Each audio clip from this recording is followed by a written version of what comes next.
imagine a 7-year-old boy, right? He's sitting in a Maryland elementary school cafeteria. Okay. He's eating a breakfast pastry, like a Pop-Tart. And in just a moment of, idle, kinetic boyhood imagination, he bites the edges of the pastry. Right, like kids do. Exactly. He bites it until it forms this vague, jagged shape of a gun. And he points it at the ceiling. Oh, man. I think I know where this is going. Yeah. He doesn't threaten anyone. He's literally just playing. Yeah. But within hours, he is formally suspended from school. For a pastry. For a pastry. The administration defends the suspension to the media, and they state they're simply maintaining a, quote, safe environment. Wow. Now, you could look at this as just, an absurd moment of bureaucratic overreach. But what if it isn't a glitch? Right. What if that's the feature? Exactly. What if that suspension is actually the first visible skirmish in a quiet civilizational war? Welcome to the Deep Dive. Today, we are undertaking an unapologetically intense exploration of a highly controversial, really explosive cultural artifact. And before we even strike the match on this one, I need you to do me a favor. Like and subscribe to the Deep Dive right now. Yes, absolutely do that. Because you do not want to miss these kinds of intensive, uncompromising breakdowns. And if you want to follow along with the raw data we are exploring today, check out Amazon Kindle and Google Playbooks to buy the ebook we're reviewing. You really will want the text for this. So, the book we are decoding today practically vibrates with ideological fury. That's a good way to put it. It views that Pop-Tart incident not as an accident, but as a perfectly functioning mechanism of a hostile state. Yeah, the book is called The Great Dad Awakening, Reclaiming Civilization from the Sisterhood. It's written by Conrad Riker, published in 2026. And let's set the framing explicitly for you, the listener, right up front. This book is not written for a general audience. No, not at all. It is explicitly engineered as a manifesto for a men's rights activist like an MRA audience, and specifically for red-pilled men in the manosphere. The core mission of this text, like his whole goal, is understanding the history of Western institutions before they were, in Riker's own words, captured by feminists and Marxists. That framing is so vital because this text is essentially a battle manual. It does not politely suggest policy changes. No, it demands a complete, fundamental rewriting of how we perceive the modern social contract. Which brings us to our impartiality clause, our rules of engagement for this deep dive. Very important today. Right, because this text contains incredibly politically charged content. I mean, Riker literally refers to a satanic hydra of feminism and leftism. He calls modern citizens NPC zombies. Yeah, the language is intense. So we are firmly establishing that neither of us will be taking sides today. We are not endorsing these viewpoints, nor are we, just dismissing them out of hand. Right. Our goal is strictly anthropological and analytical. We are here to impartially report, decode, and break down the arguments, the syllogisms. The historical claims, yeah. Exactly. The historical claims Riker uses to construct his worldview. We're giving you a purely intellectual breakdown of this. And there's this massive glaring paradox sitting right on the copyright page before the introduction even begins. Oh. Disclaimer. Yes, the disclaimer paradox. In the legal disclaimer, it explicitly states that the book is a work of edutainment and satire. Which creates an incredibly complex lens for the reader. Totally. You have this militant, unyielding, blood and iron rhetoric throughout the entire text. I mean, it reads like a call to literal civilizational withdrawal. Right, but legally, it shields itself as satire. Yeah, so as we work through Riker's arguments, Yeah. you kind of have to constantly evaluate the sincerity of the extremism. Like, is the satire label just a legal shield against modern censorship algorithms on the major platforms? Or is there some meta-ironic layer to the rage? It forces the reader to engage critically rather than passively. But let's return to that 7-year-old boy and the Pop-Tart. Right, because that incident is the foundation of what Riker terms the epistemic castration and the theft of masculinity. Yeah, Riker argues that modern society doesn't just misunderstand men. It systematically pathologizes masculine competence. He uses that pastry anecdote as a complete microcosm for the entire educational and state apparatus. Riker argues that the system is entirely calibrated for female success and male suppression. So in his framework, a boy's natural instinct for kinetic play, for mock combat, testing physical boundaries, is treated by the modern institution as a literal threat to the social order. Right. He isn't just saying boys are being overly disciplined. He's arguing that the underlying mechanism of modern schooling actively treats innate male psychology as a disease. And he scales this up from the elementary school classroom to the macroeconomic level. He brings in this declassified 2015 Pentagon report to ground his theory in national security. Yeah, that report stated that the greatest demographic threat to American infrastructure wasn't foreign terrorism, but the catastrophic domestic decline in male labor force participation. And the corresponding collapse of the nuclear family.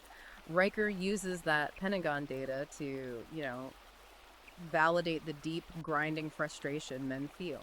Right. His argument is that the alienation modern men experience isn't clinical depression or some individual failing. No, he says it's the correct, rational response to a society that is plotting their erasure. When the military itself identifies male withdrawal as a structural threat to the nation, Riker takes that as empirical proof. Proof that the institutions have made participation toxic for men.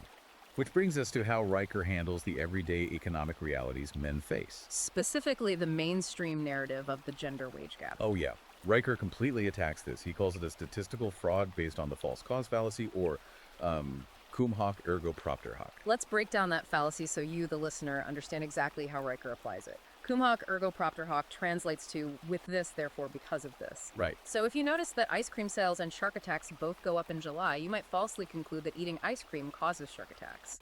When you're actually ignoring the underlying variable, which is summer weather bringing people to the beach. Exactly. Riker argues the left commits this exact fallacy with the wage gap. They point to aggregate earnings, showing men earning more, and blindly assume patriarchal discrimination is the root cause. Right. He posits that this narrative entirely ignores the underlying variables: individual choice, the willingness to sacrifice personal time, and occupational sorting. Riker rebrands the wage gap entirely. He says it isn't a wage gap. He calls it an empathy gap and a male sacrifice surplus. Because men take the dangerous jobs. Right. Logging, deep sea fishing, high voltage line repair. They work the longer hours and they absorb the physical risks. But I have to push back on Riker's framework here, just to play devil's advocate. If we look at the mainstream economic counter-arguments, many economists point to the maternal penalty. Right, the observable drop in earnings women face after having children. Yeah. Coupled with deeply ingrained societal sorting that pushes women into lower-paying care professions. So if the system is so entirely stacked against men, how does Riker explain the historical narrative of patriarchal power? That's the big question. Right. If men held all the institutional power for centuries, how did they build a system that ultimately subjugates them? It's like a matrix where the code was rewritten while the users weren't looking. He addresses that paradox by constructing a formal logical syllogism. He intends to hoist the feminist framework by its own petard. Okay, walk us through the mechanics of that syllogism. Yeah. Because he really wants to prove the illegitimacy of the system using the left's own rules of engagement. Exactly. So Riker lays out his major premise. Any philosophical or political system that claims power differentials are inherently oppressive must itself be rejected if it wields systemic power to suppress a specific class. Okay, so this is essentially the foundational rule of modern critical theory. If you hold institutional power and use it to suppress, you are the oppressor. Right. Then he introduces his minor premise. The minor premise is that the institutions of feminism and cultural Marxism currently wield absolute institutional, legal, and corporate power. Power to suppress male nature and legally silence male dissent. He points to HR departments, university tribunals, media conglomerates. Yes, as proof of this absolute monopoly on power. So the conclusion of his syllogism is that, by its own fundamental axioms, the modern feminist apparatus is an illegitimate, oppressive tyranny. He claims the logic is airtight. The system is trapped in its own logical contradiction. It cannot claim to be a grassroots liberation movement fighting the power while simultaneously holding all the institutional levers of punishment. This rhetorical maneuvering transitions perfectly into how he views the actual battlefield. For Riker, the war isn't just fought in the courts or the economy. No, it's fought in the dictionary. Yeah. He has an absolute obsession with language, classical grammar, and what he calls lexical warfare. He asserts this really chilling maxim: to control definitions is to control thought. This is a profound epistemological argument. Riker reaches back to the Thomistic tradition and natural law. Let's unpack that. What do those terms actually mean in this context? Well, the Thomistic tradition, stemming from Thomas Aquinas, posits that there is an objective moral order to the universe designed by a creator, and human beings can discover this order through reason. Right. Natural law is the idea that certain rights and values are inherent in human nature, universally cognizable through human reason. And Riker ties this directly to the concept of the logos. Right, yes. Think of the logos as the fundamental, rational blueprint of reality. If you are building a house, you have to respect the blueprint and the laws of physics. Because if you pretend a drywall partition is a load-bearing beam just because it makes you feel better, the house collapses. Exactly. Riker argues that when a man defines reality accurately, he isn't imposing a subjective narrative. He is reading the blueprint. He is participating in the logos. The universe has a grammar, and we are meant to read it, not invent it. But he claims the modern state, what he calls the gynocentric state, has completely inverted this process. Right. Instead of naming reality based on objective structure, they name it based on feelings, consensus, and therapeutic comfort. They have fundamentally altered the grammar of reality. Give us an example of that from the book. Take the word violence. Historically, violence referred to physical force intended to hurt, damage, or kill. Sure. But when the state redefines the word violence to include verbal disagreement or, the refusal to use specific pronouns, Riker says it is not expanding protection. It's criminalizing dissent. Right. It is an epistemological insurrection where subjective affect, how someone feels, supersedes objective truth. Let's look at his etymological dissection of a favorite academic phrase, which is social construct. You hear this everywhere, right? Gender is a social construct. Truth is a social construct. Yeah, constantly. Riker traces construct back to the Latin construere, meaning to pile up, to build, to arrange. And the irony he points out is that building, arranging, and ordering are inherently masculine, logos-driven activities. Right. But the left uses the term to imply that because a social norm was built, it's entirely arbitrary and can be easily dismantled by emotional consensus. But Riker argues that just because our ancestors built a social structure doesn't mean it's arbitrary. They built it to solve a brutal survival problem.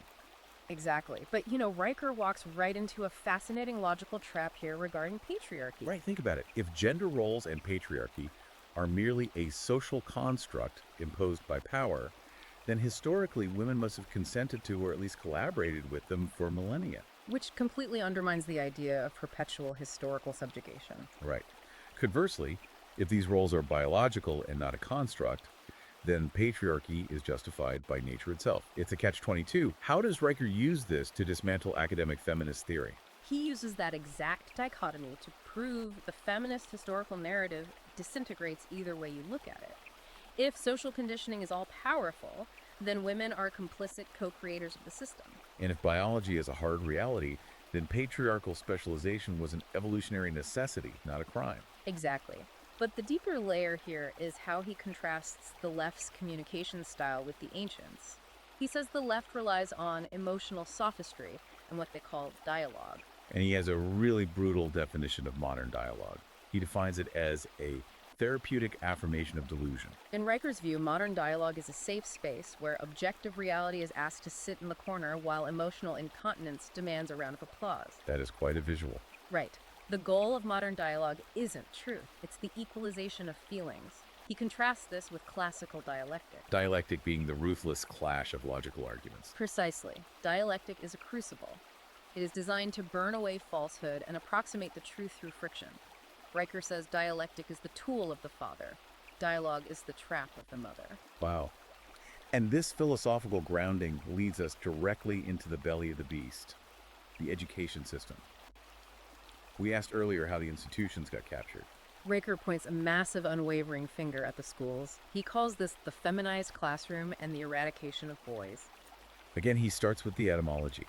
He examines the word education, which derives from the Latin educere, meaning to draw out, to lead forth from darkness. The classical ideal of education was drawing out the innate potential and rigorous logic already latent within the student. I see that, but Riker asks what the modern classroom actually does. It doesn't draw out, it pushes down. Right. To use a mechanism analogy, classical education is drawing water from a deep well. Modern education is pouring concrete down the well and capping it so nobody falls in. It smothers the kinetic, logos-bearing spirit of the young male in bureaucratic compliance. And then he contrasts this with the word pathology. Right, from the Greek pathos, meaning suffering, and logos, meaning study, the study of suffering. This is where his argument gets incredibly dark. He claims the modern psychiatric educational complex has weaponized the word pathology. They haven't just studied suffering. They have created a structural mechanism for generating suffering by diagnosing normal, healthy, boyish behavior as a disease. Yeah, the natural drive to move, to test dominance hierarchies, to expend kinetic energy, all historically normal traits of boyhood. And they are relabeled as attention deficit hyperactivity disorder or oppositional defiant disorder, requiring immediate chemical intervention. Riker views it as a profound betrayal. The institutions drug the builders so the destroyers can feel safe. To support this, he dives deep into the historical roots of the American school system, because a listener might assume that school has just always been this way. Desks in rows, bells ringing, strict obedience. Right. But Riker takes us back to the 1840s and a man named Horace Mann. This is a crucial historical mechanism to unpack. Horace Mann is often called the father of American public education. He visited Prussia and came back completely infatuated with their educational framework. We have to look at why Prussia built that system in the first place. In the early 19th century, Prussia had been humiliatingly defeated by Napoleon. Right. The Prussian elite realized they didn't need independent thinkers. They needed obedient soldiers who would follow orders without question. And compliant factory workers who would tolerate the monotony of the Industrial Revolution. Exactly. They built a compulsory schooling system explicitly designed to break the will of the individual and subordinate it to the state. And Horace Mann imported this exact architectural mechanism to Massachusetts. Riker argues that the American school system is not based on self-actualization. Its fundamental blueprint is an industrialized penal design. Its purpose was to churn out compliant subjects who would sit on command, respond to bells like factory whistles, and never challenge the authority of the state. It was never meant to build sovereign men. Riker brings in a highly credible witness for this historical prosecution, John Taylor Gatto. Yeah, Gatto was the 1991 New York State Teacher of the Year. After decades in the classroom, he essentially indicted the entire system. He wrote a book called Dumbing Us Down, which exposed the hidden curriculum of compulsory schooling. Gatto's hidden curriculum is fascinating because it explains the exact mechanism of how children are subdued. Gatto argued that the real lessons taught in school are confusion, class position, indifference, and intellectual dependency. By chopping knowledge into disconnected, 45-minute blocks interrupted by arbitrary bells, the system prevents deep, sustained concentration. And by constantly evaluating students with standardized tests, it forces them to rely on an external authority for validation rather than their own internal locus of control. Riker amplifies this. He argues that the system intentionally severs children from their families, making them reliant on the state. Think about it. Have you ever sat in a classroom and felt that the system was actively rewarding your ability to sit perfectly still and regurgitate facts over your actual ability to solve a tangible, real-world problem? It's like a sterilization clinic for the male spirit. Riker is saying that is not a bug in the system. That is the core programming. And this programming is deeply tied to a massive shift in how society views morality and justice. Which brings us to what Riker calls the tyranny of empathy in the matrix of collective guilt. This is where he lays out his fundamental dichotomy between rightism and leftism. He defines rightism as the hierarchy of competence, driven by the paternal instinct. And leftism as the tyranny of empathy, driven by the maternal state. Yeah. What is the actual mechanism of difference here in Riker's eyes? It comes down to how justice is administered and how resources are allocated. Riker argues that female nature is fundamentally utilitarian and biologically bound to the immediate needs of offspring. Right. Therefore, he claims, the maternal imperative lacks the capacity for objective, universal justice. True justice must be blind to individual circumstances to maintain the law. But maternal empathy is hyper-focused on the immediate suffering of the self and the perceived underdog. So, when society substitutes the strict, rule-bound patriarch for the empathetic maternal welfare state, objective justice is functionally destroyed. When you scale the biological impulse of a mother, which is to protect the weak and shield her offspring from harsh reality, to the level of state policy, Riker argues you invite civilizational collapse. The state begins subsidizing criminality because it feels sorry for the criminal's background, and it punishes the competent producer to fund the dysfunctional consumer. He illustrates this with some compelling, if highly controversial data regarding the actual emotional outcome of this shift. He cites the Stevenson and Wolfers study regarding the paradox of declining female happiness. We have to look at the mechanics of this study. Betsy Stevenson and Justin Wolfers analyzed data spanning from the 1970s to the 2000s. Right. The prevailing narrative of feminism was that liberation from the home and entry into the workforce would drastically increase female well-being. But the study showed a paradox. As women gained more institutional power, reproductive freedom, and workforce participation, their self-reported happiness actually plummeted. Both absolutely and relative to men. Riker uses this mechanism of declining happiness to claim that feminism didn't liberate women at all. It commodified them. It convinced them to trade the protection and localized meaning of a family for the cold indifference of a corporate manager. In his view, they were turned into corporate cogs and isolated taxpayers required to fund the welfare state. Speaking of the corporate world, Riker's view of human resources is brutal, He calls HR departments Soviet commissars. which fits perfectly into his tyranny of empathy model. We need to look at how HR actually functions structurally, according to him. The mechanism of HR, according to Riker, is not about productivity. It is about compliance through the threat of subjective offense. So in a female-dominated bureaucratic space like HR, masculine traits, risk-taking, direct speech, logical critique, aggressive innovation are punished as toxic or hostile. Meanwhile, obsequious conformity is rewarded. The feelings of the most fragile, easily offended employee dictate the operational reality of the entire enterprise. It is a profound structural inversion. The men build the physical and economic infrastructure and then find themselves constantly policed by bureaucratic flowcharts concerning microaggressions. But I want to pivot to a mechanism that hits incredibly hard for Riker's specific audience: the family courts. Oh man, yes. How does Riker view the legal mechanisms applied to fathers? Because the anger in the manosphere regarding divorce and custody is palpable. He views the family court system as the ultimate weaponization of maternal empathy against objective natural law. He breaks down several legal fictions that courts use to systematically strip fathers of their rights. What's the first one? The first is the standard of the best interests of the child. Which sounds perfectly reasonable, even noble on the surface. Who wouldn't want what's best for the child? It sounds noble until you apply classical logic, as Riker does. He points out that best interests is an unfalsifiable, subjective tautology. Right. Who defines best interests? A state-appointed judge. On what objective basis? There isn't one. It is entirely based on the judge's subjective impression, which Riker claims is overwhelmingly skewed toward maternal preference. It deliberately elevates fluid feelings and state power above the transcendent, legally binding rights of the biological father. The state simply assumes its own conclusion to justify severing the father's jurisdiction. And the second legal mechanism he attacks. Imputed income. This one is wild. Yeah.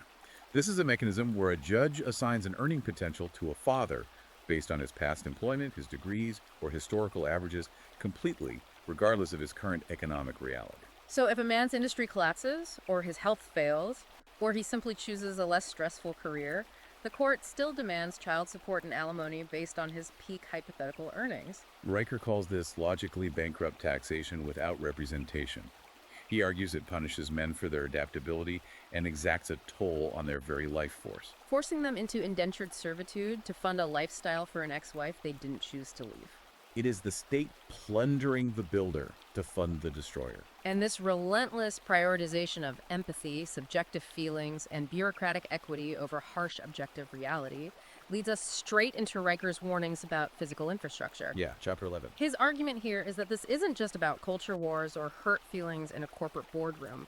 Prioritizing equity over competence leads directly to physical, civilizational collapse. To understand this, we have to look at the exact mechanism of how Riker defines true equality versus equity, because he draws a hard, impenetrable line between the two. He really does. Riker defines true equality teleologically as ontological dignity. Yeah, unpack that.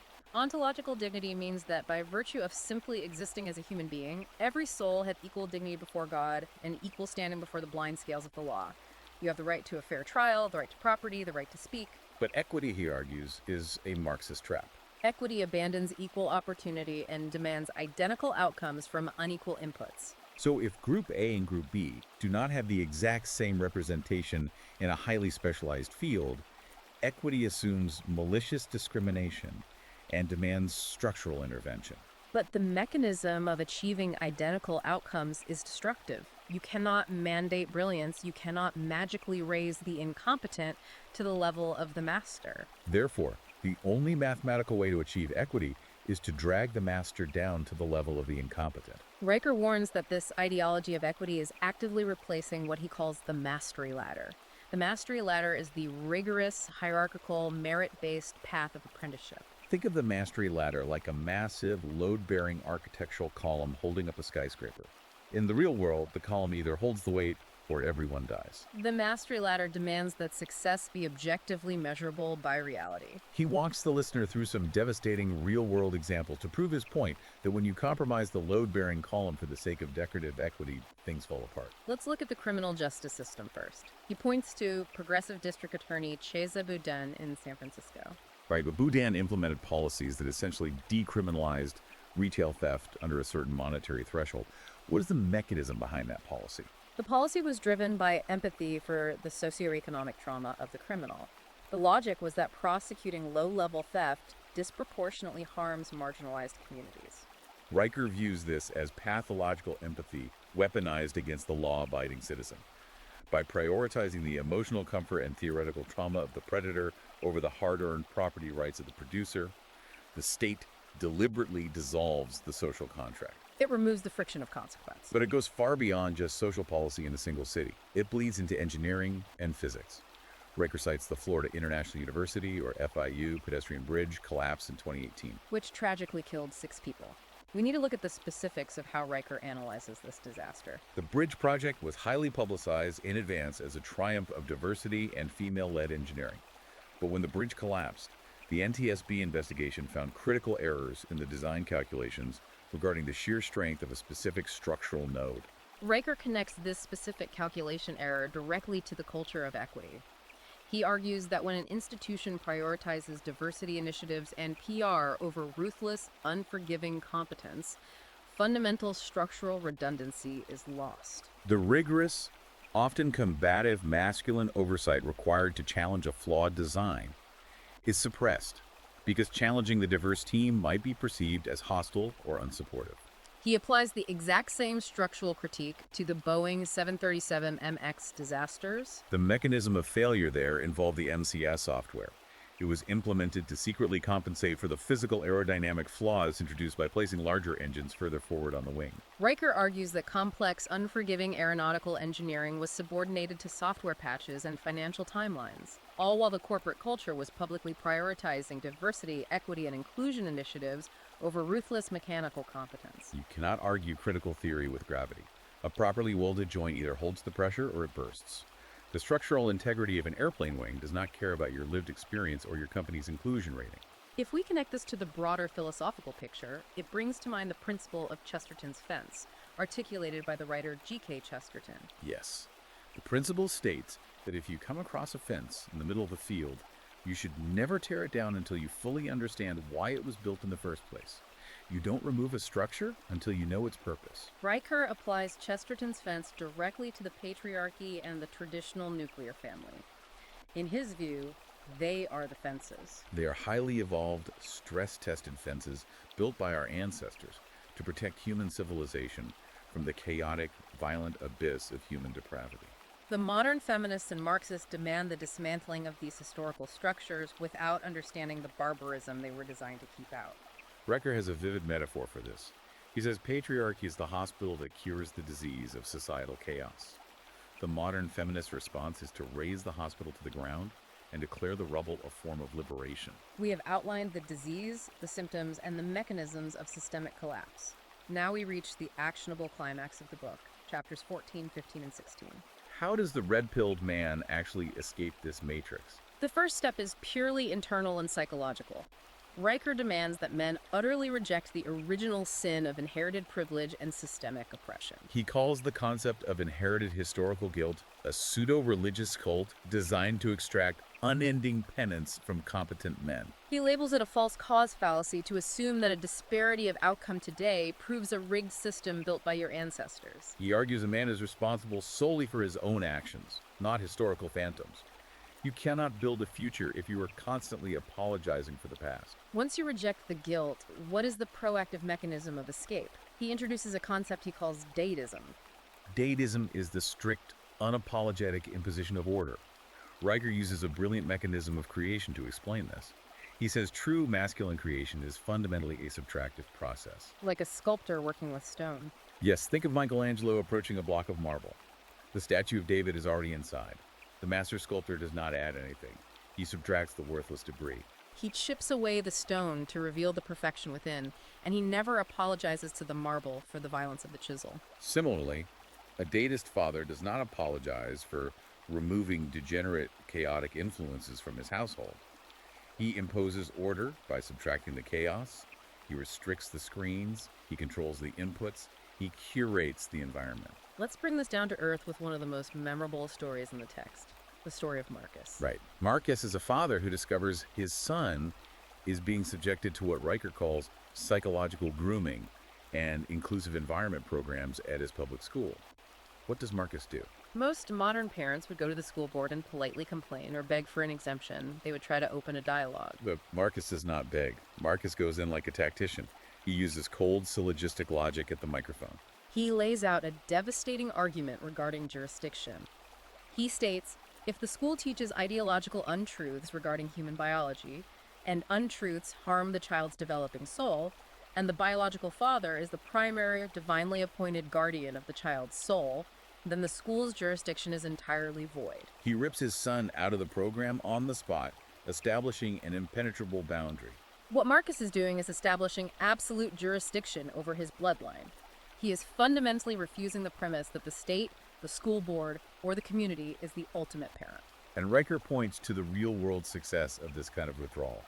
He highlights the massive explosion of classical Christian academies and father-led homeschool pods that occurred during the recent cultural lockdowns. These pods completely abandon modern pedagogical theories and return to the trivium, grammar, logic, and rhetoric. And Riker claims the academic, physical, and psychological superiority of these boys is empirically undeniable compared to those left languishing in the public system. But Riker knows this kind of behavior will draw extreme fire.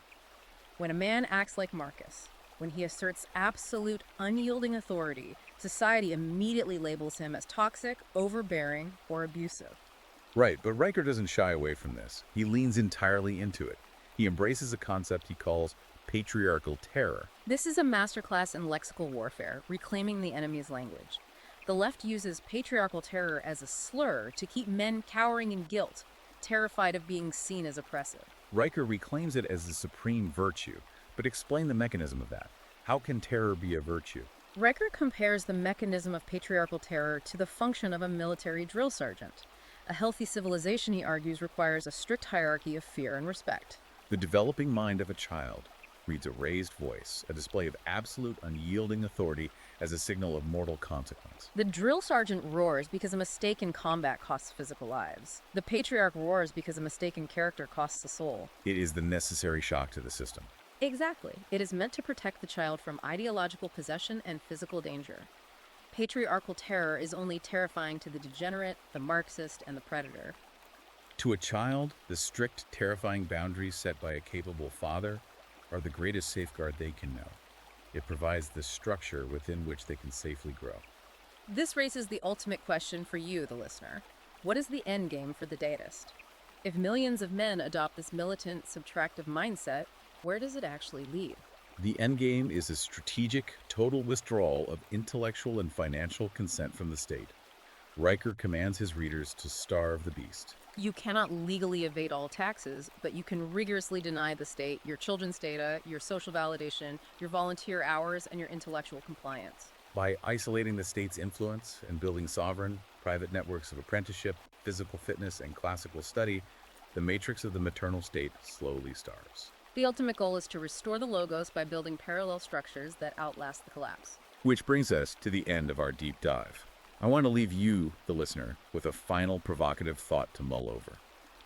Riker claims throughout this entire manifesto that true greatness requires the brutal friction of the ascent. He argues that a frictionless, comfortable society, the kind of womb-to-tomb safety net promised by the modern welfare state, is actually a form of spiritual death. It is the difference between a wild wolf and a domesticated dog. Right. The dog is safe, well-fed, and comfortable, but it has lost the capacity to survive in reality.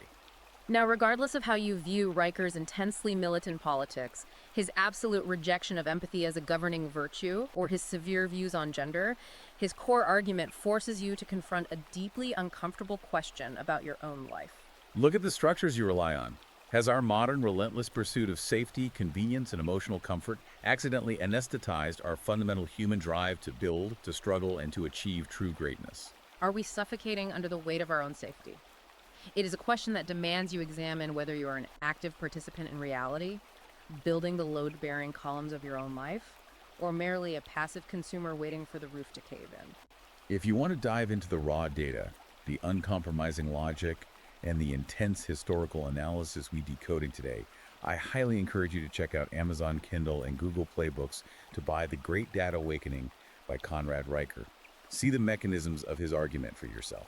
The text provides a remarkably comprehensive, if highly combative, framework for understanding the deep structural roots of the modern culture wars. And if you are intrigued by the counter-revolution Riker is building, you can follow the author directly. Subscribe to his Substack at Daga Conrad Riker, and follow him on Twitter and YouTube to explore the Dadist Doctrine further. Finally, if you appreciated this impartial, analytical breakdown of such an explosive topic, please hit that like button and subscribe to the deep dive so you never miss another incisive breakdown. We need that support to keep bringing you these uncompromising examinations of the culture's most dangerous ideas. Until next time, keep questioning the narrative.